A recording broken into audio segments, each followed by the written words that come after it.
चल पड़े जिधर दो डगमग में, चल पड़े कोटि पग उसी ओर। पड़ गई जिधर भी एक दृष्टि, गड़ गए कोटि दृग उसी ओर।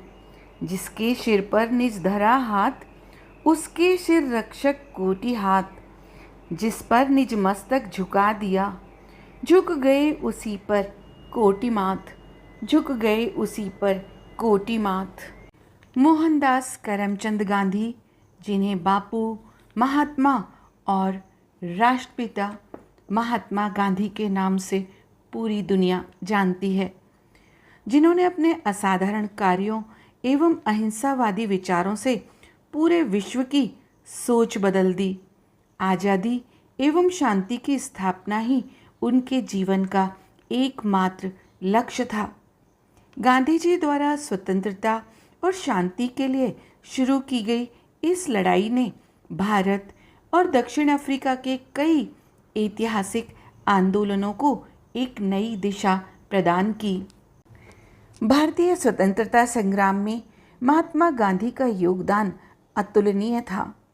अहिंसा और सविनय अवज्ञा के उनके दर्शन तथा असहयोग तथा सविनय अवज्ञा की उनकी रणनीति और उनके नेतृत्व ने भारतीय जनता को एकजुट करने के साथ ब्रिटिशों को भारतीयों की मांगों को मानने के लिए मजबूर किया था।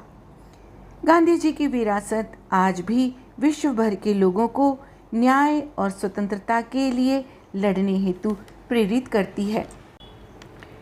महात्मा गांधी की आत्मकथा सत्य के साथ मेरे प्रयोग, माय एक्सपेरिमेंट विद ट्रूथ।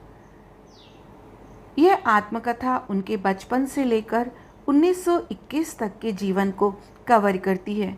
इसे साप्ताहिक किश्तों में लिखा गया था और 1925 से 1929 तक उनकी पत्रिका नवजीवन में प्रकाशित किया गया था। इसका अंग्रेजी अनुवाद भी उनकी दूसरी पत्रिका यंग इंडिया में किश्तों में छपा था। इसकी शुरुआत स्वामी आनंद और गांधी जी के अन्य करीबी सहकर्मियों के आग्रह पर हुई थी, जिन्होंने उन्हें अपने सार्वजनिक अभियानों की पृष्ठभूमि समझाने के लिए प्रोत्साहित किया। 1988 में पुस्तक को वैश्विक आध्यात्मिक और धार्मिक अधिकारियों की एक समिति द्वारा 20वीं सदी की 100 सर्वश्रेष्ठ आध्यात्मिक पुस्तकों में से एक के रूप में नामित किया गया था। महात्मा गांधी की आत्मकथा सत्य के साथ मेरे प्रयोग में उनके विद्यार्थी जीवन के प्रसंग विद्यार्थियों के लिए आज भी प्रेरक हैं, प्रेरणादायी हैं और सत्य के साथ किस तरह से जीवन में आगे बढ़ सकते हैं इसका निरंतर उनको मार्गदर्शन देते हैं। प्रस्तुत है महात्मा गांधी जी की आत्मकथा सत्य के साथ मेरे प्रयोग के कुछ अंश। सत्य के प्रयोग, पहला भाग, जन्म। जान पड़ता है कि गांधी कुटुंब पहले तो पंसारी का धंधा करने वाला था, लेकिन मेरे दादा से लेकर पिछली 3 पीढ़ियों से वह दीवानगिरी करता रहा है। ऐसा मालूम होता है कि उत्तम चंद गांधी अथवा ओता गांधी टेक वाले थे।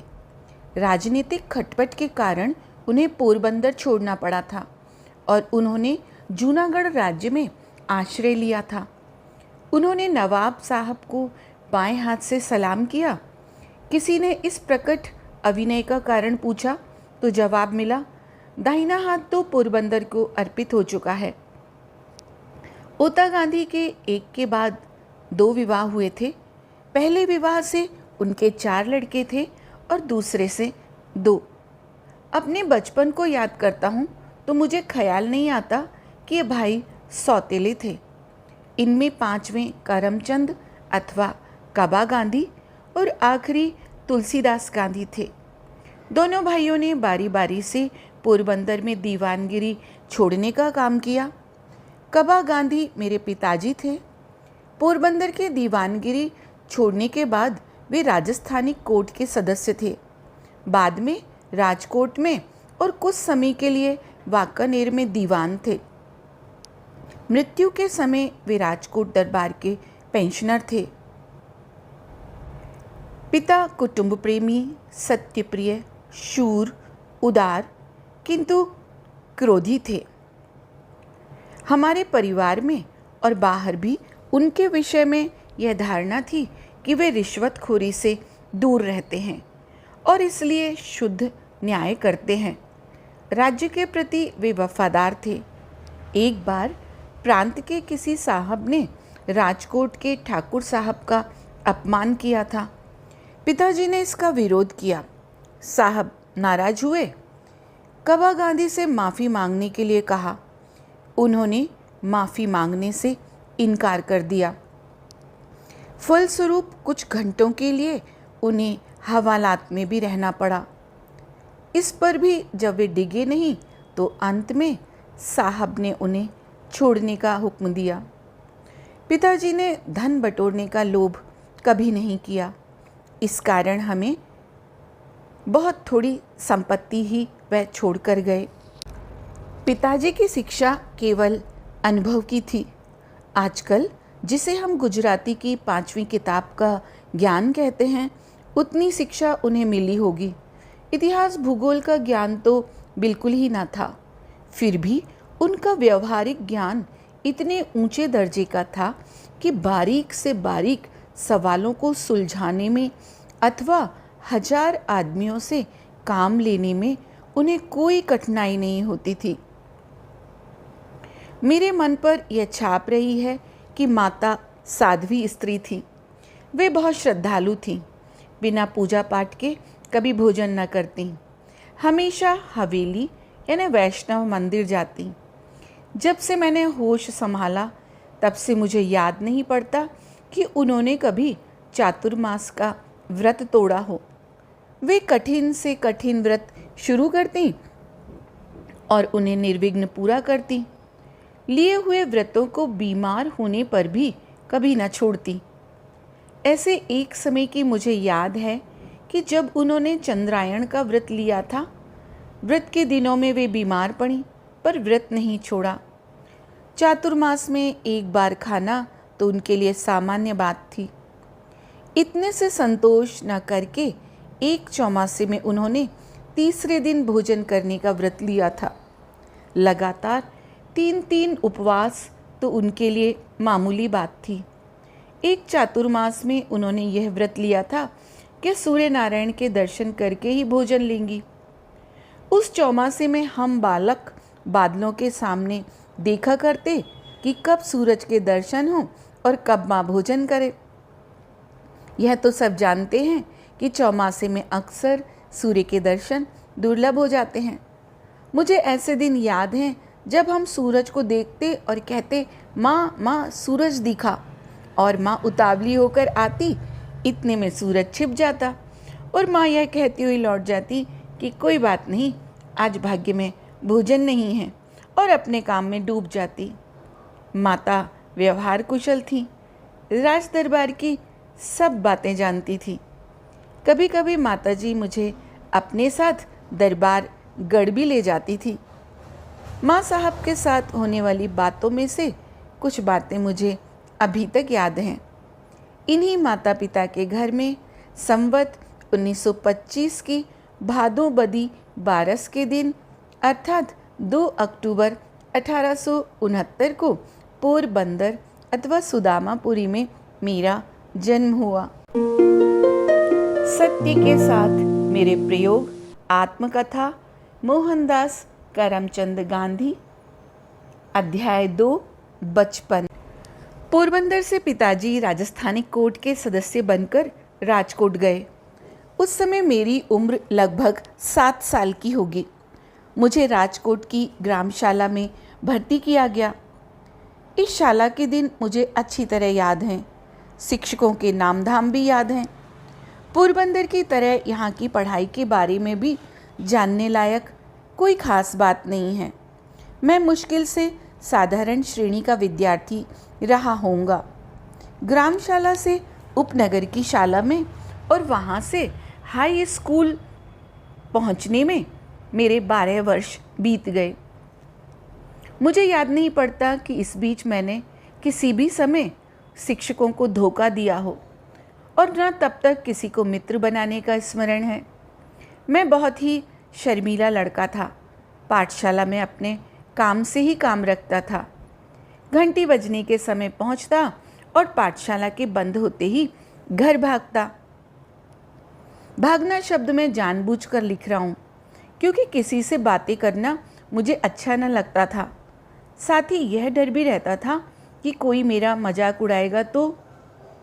हाई स्कूल के पहले ही वर्ष की परीक्षा के समय की एक घटना उल्लेखनीय है। शिक्षा विभाग के इंस्पेक्टर जाइल्स विद्यालय का निरीक्षण करने आए।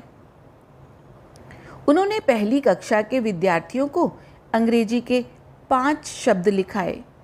उनमें से एक शब्द कैटल था। मैंने उसके हिज्जे यानी उसकी स्पेलिंग गलत लिखी। शिक्षक ने अपने बूट की नोक मारकर मुझे सावधान किया, लेकिन मैं क्यों सावधान होने लगा? मुझे यह ख्याल ही नहीं हो सका कि शिक्षक मुझे पास वाले लड़के की पट्टी देखकर हिज्जे सुधार लेने को कहते हैं। मैंने यह माना कि शिक्षक तो ये देख रहे हैं कि हम एक दूसरे की पट्टी में देखकर चोरी ना करें। सब लड़कों के 5 शब्द सही निकले और अकेला मैं बेवकूफ़ ठहरा। शिक्षक ने मुझे मेरी बेवकूफ़ी बाद में समझाई, लेकिन मेरे मन पर कोई असर न हुआ। मैं दूसरे लड़कों की पट्टी में देखकर चोरी करना कभी सीख न सका। इतने पर भी शिक्षक के प्रति मेरा विनय कम नहीं हुआ। बड़ों के दोष न देखने का गुण मुझ में स्वभाव से ही था। बाद में इन शिक्षक के दूसरे दोष भी मुझे मालूम हुए थे, फिर भी उनके प्रति मेरा आदर तो बना ही रहा। मैं जानता था कि बड़ों की आज्ञा का पालन करना चाहिए। वे जो कहें सो करना, करें उसके काजी न बनना। इसी समय के 2 और प्रसंग मुझे हमेशा याद रहे हैं। साधारणतः पाठशाला की पुस्तकों को छोड़कर और कुछ पढ़ने का मुझे शौक नहीं था। सबक याद करना चाहिए, उलाहना सहा नहीं जाता, शिक्षक को धोखा देना ठीक नहीं है, इसलिए मैं पाठ याद करता था, लेकिन मन अलसा जाता। इससे अक्सर सबक कच्चा रह जाता। ऐसी हालत में दूसरी कोई चीज़ पढ़ने की इच्छा क्यों कर होती? किंतु पिताजी की खरीदी हुई एक पुस्तक पर मेरी दृष्टि पड़ी। नाम था श्रवण पितृ भक्ति नाटक। मेरी इच्छा उसे पढ़ने की हुई और मैं बड़े चाव के साथ पढ़ता गया। उन्हीं दिनों शीशे में चित्र दिखाने वाले भी घर घर आते थे। उनके पास भी श्रवण का वह दृश्य था जिसमें वह अपने माता पिता को कांवर में बैठाकर यात्रा पर ले जाता है। दोनों चीज़ों का मुझ पर गहरा प्रभाव पड़ा। मन में इच्छा होती थी कि मुझे भी श्रवण के समान बनना चाहिए। श्रवण की मृत्यु पर उसके माता पिता का विलाप मुझे आज भी याद है। उस ललित छंद को मैंने बाजे पर बजाना सीखा था। मुझे बाजा बजाने का शौक था और पिताजी ने एक बाजा दिला भी दिया था। इन्हीं दिनों कोई नाटक कंपनी आई और उसका नाटक देखने की इजाज़त मुझे मिली थी। हरिश्चंद्र का आख्यान था। उस नाटक को देखते हुए मैं थकता न था। उसको बार बार देखने की इच्छा होती थी, लेकिन यूँ बार बार जाने कौन देता। पर अपने मन में मैंने उस नाटक को सैकड़ों बार खेला होगा। मुझे हरिश्चंद्र के सपने आते। हरिश्चंद्र की तरह सत्यवादी सब क्यों नहीं होते, यह धुन बनी रहती थी। हरिश्चंद्र पर जैसी विपत्तियां पड़ी, वैसी विपत्तियों को भोगना और सत्य का पालन करना ही वास्तविक सत्य है। मैंने यह मान लिया था कि नाटक में जैसी लिखी हैं वैसी विपत्तियां हरिश्चंद्र पर पड़ी होंगी। हरिश्चंद्र के दुख देखकर, उनका स्मरण करके मैं खूब रोया। मेरे विचार में हरिश्चंद्र और श्रवण आज भी जीवित हैं। मैं मानता हूँ कि आज भी उन नाटकों को पढूं तो मेरी आंखों से आंसू बह निकलेंगे। सत्य के साथ मेरे प्रयोग, आत्मकथा, मोहनदास करमचंद गांधी हाई स्कूल में। ब्याह के समय मैं हाई स्कूल में पढ़ता था। हाई स्कूल में मेरी गिनती मंदबुद्धि विद्यार्थियों में नहीं थी। शिक्षकों का प्रेम मैं हमेशा ही पा सका था। हर साल माता पिता के नाम स्कूल से विद्यार्थी की पढ़ाई और उसके आचरण के संबंध में प्रमाण पत्र भेजे जाते थे। उनमें मेरे आचरण या अभ्यास के खराब होने की टीका कभी नहीं हुई।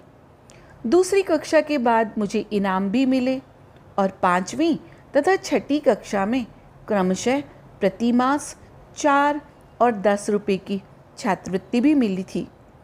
इसमें मेरी होशियारी की अपेक्षा भाग्य का अंश अधिक था। मेरा अपना ख्याल है कि मुझे अपनी होशियारी का कोई गर्व नहीं था। पुरस्कार या छात्रवृत्ति मिलने पर मुझे आश्चर्य ही होता था, पर अपने आचरण के विषय में मैं बहुत सजग था। आचरण में दोष आने पर मुझे रुलाई आ जाती थी। मेरे हाथों कोई भी ऐसा काम न बने जिससे शिक्षकों को मुझे डांटना पड़े अथवा शिक्षकों का वैसा ख्याल बने तो वह मेरे लिए असहनीय हो जाता था। मुझे याद है एक बार मुझे मार खानी पड़ी थी। मार का दुख नहीं था, पर मैं दंड का पात्र माना गया, इसका मुझे बड़ा दुख रहा। मैं खूब रोया। यह प्रसंग पहली या दूसरी कक्षा का है। दूसरा एक प्रसंग 7वीं कक्षा का है। उस समय दोराबजी एडलजी गीमी हेडमास्टर थे। वे विद्यार्थी प्रेमी थे क्योंकि वे नियमों का पालन करवाते थे, व्यवस्थित रीति से काम करते और लेते भी अच्छी तरह से पढ़ाते थे। उन्होंने उच्च कक्षा के विद्यार्थियों के लिए कसरत, क्रिकेट अनिवार्य कर दिए। मुझे इनमें अरुचि थी। इनके अनिवार्य बनने से पहले मैं कभी कसरत, क्रिकेट या फुटबॉल में गया ही न था। न जाने मेरा शर्मीला स्वभाव ही इसका एकमात्र कारण रहा होगा। अब मैं देखता हूँ कि वह मेरी अरुचि मेरी भूल थी। उस समय मेरा यह ख्याल गलत साबित हुआ। बाद में समझा कि विद्या अभ्यास में व्यायाम अर्थात शारीरिक शिक्षा का मानसिक शिक्षा के समान ही स्थान होना चाहिए। अरुचि का दूसरा कारण था पिताजी की सेवा करने की तीव्र इच्छा। स्कूल की छुट्टी होते ही मैं सीधा घर पहुंचता और सेवा में लग जाता। जब कसरत अनिवार्य हुई तो इस सेवा में बाधा पड़ी। मैंने विनती की कि पिताजी की सेवा के लिए मुझे कसरत से छुट्टी दी जाए, पर गीमी साहब छुट्टी क्यों देने लगे। एक शनिवार के दिन सुबह का स्कूल था। शाम को 4 बजे कसरत के लिए जाना था। मेरे पास घड़ी नहीं थी। आसमान बादलों से घिरा था, इसलिए समय का कोई अंदाज नहीं रहा। मैं बादलों से धोखा खा गया। जब कसरत के लिए पहुंचा तो सब जा चुके थे। दूसरे दिन गीमी साहब ने हाजिरी देखी तो मैं गैर हाजिर पाया। मुझसे कारण पूछा गया। मैंने सही कारण बता दिया। उन्होंने उसे सच नहीं माना और मुझ पर 1 या 2 आने का जुर्माना किया। मैं झूठा ठहरा। मुझे बहुत दुख हुआ। मैं सिद्ध कैसे करूं कि मैं झूठा नहीं। कोई उपाय न रहा। मन महसूस कर रह गया। रोया। समझा कि सच बोलने वाले और सच्चा काम करने वालों को गाफिल भी नहीं रहना चाहिए। अपनी पढ़ाई के समय में इस तरह की मेरी यह पहली और आखिरी गफलत थी। मुझे धुंधली सी याद है कि आखिर में वह जुर्माना माफ़ करा सका था। मैंने कसरत से मुक्ति तो कर ली। पिताजी ने हेडमास्टर को पत्र लिखा कि स्कूल के समय के बाद वे मेरी उपस्थिति का उपयोग अपनी सेवा के लिए करना चाहते हैं। इस कारण से मुझे मुक्ति मिल गई। शरीर को व्यायाम न देने की गलती के लिए तो शायद मुझे सज़ा नहीं भोगनी पड़ी, पर एक दूसरी गलती की सज़ा मैं आज तक भोग रहा हूँ। मैं यही जानता था कि पढ़ाई में सुंदर लेखन आवश्यक नहीं है। यह गलत ख्याल मुझे कैसे हो गया था, पर ठेठ विलायत जाने तक यह बना रहा। बाद में और ख़ास करके दक्षिण अफ्रीका में, जब मैंने वकीलों के तथा दक्षिण अफ्रीका में जन्मे और पढ़े लिखे नवयुवकों के मोती के दानों जैसे अक्षर देखे तो मैं शर्माया और पछताया। मैंने अनुभव किया कि खराब अक्षर अधूरी शिक्षा की निशानी मानी जानी चाहिए। बाद में मैंने अक्षर सुधारने का प्रयत्न किया, पर पके घड़े पर कहीं गला जुड़ता है। जवानी में मैंने जिसकी उपेक्षा की उसे मैं आज तक नहीं कर सका। हर एक नवयुवक और नवयुवती मेरे उदाहरण से सबक ले और समझे कि अच्छे अक्षर विद्या का आवश्यक अंग हैं। इस समय के विद्याभ्यास के दूसरे 2 संस्मरण उल्लेखनीय हैं। ब्याह के कारण जो 1 साल नष्ट हुआ था, उसे बचा लेने की बात दूसरी कक्षा के शिक्षक ने मेरे सामने रखी थी। उन दिनों परिश्रमी विद्यार्थियों को इसके लिए अनुमति मिलती थी। इस कारण तीसरी कक्षा में मैं 6 महीने रहा और गर्मी की छुट्टियों से पहले होने वाली परीक्षा के बाद मुझे चौथी कक्षा में बैठाया गया। इस कक्षा से थोड़ी पढ़ाई अंग्रेजी माध्यम में होने लगती थी। मेरे समझ में कुछ न आता था। भूमिति भी चौथी कक्षा से शुरू होती थी। मैं उसमें पिछड़ा हुआ था ही, तिस पर मैं उसे बिल्कुल समझ नहीं पाता था। भूमिति शिक्षक अच्छी तरह समझा कर पढ़ाते थे, पर मैं कुछ समझ ही ना सकता था। मैं अक्सर निराश हो जाता था। कभी कभी यह भी सोचता था कि 1 साल में 2 कक्षाएं करने का विचार छोड़कर मैं तीसरी कक्षा में लौट जाऊं, पर ऐसा करने में मेरी लाज जाती और जिन शिक्षक ने मेरी लगन पर भरोसा करके मुझे चढ़ाने की सिफारिश की थी, उनकी भी लाज जाती। इस भय से नीचे जाने का विचार तो छोड़ ही दिया। जब प्रयत्न करते करते मैं यूक्लिड के 13वें प्रमेय तक पहुंचा, तो अचानक मुझे बोध हुआ कि भूमिति तो सरल से सरल विषय है, जिसमें केवल बुद्धि का सीधा और सरल प्रयोग ही करना है। उसमें कठिनाई क्या है? इसके बाद तो भूमिति मेरे लिए सदा ही एक सरल और सरस विषय बना रहा। भूमिति की अपेक्षा संस्कृत ने मुझे अधिक परेशान किया। भूमिति में रटने की कोई बात थी ही नहीं, जब मेरी दृष्टि में संस्कृत में ही सब रटना होता था। यह विषय भी चौथी कक्षा में शुरू हुआ था। छठी कक्षा में मैं हारा। संस्कृत शिक्षक बहुत कड़े मिजाज के थे। विद्यार्थियों को अधिक सिखाने का लोभ रखते थे। संस्कृत वर्ग और फारसी वर्ग के बीच एक प्रकार की होड़ रहती थी। फारसी सिखाने वाले मौलवी नरम मिजाज के थे। विद्यार्थी आपस में बातें करते कि फारसी तो बहुत आसान है और फारसी शिक्षक बहुत भले हैं।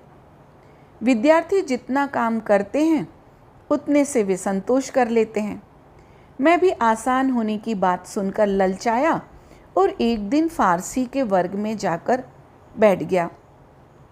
संस्कृत शिक्षक को दुख हुआ।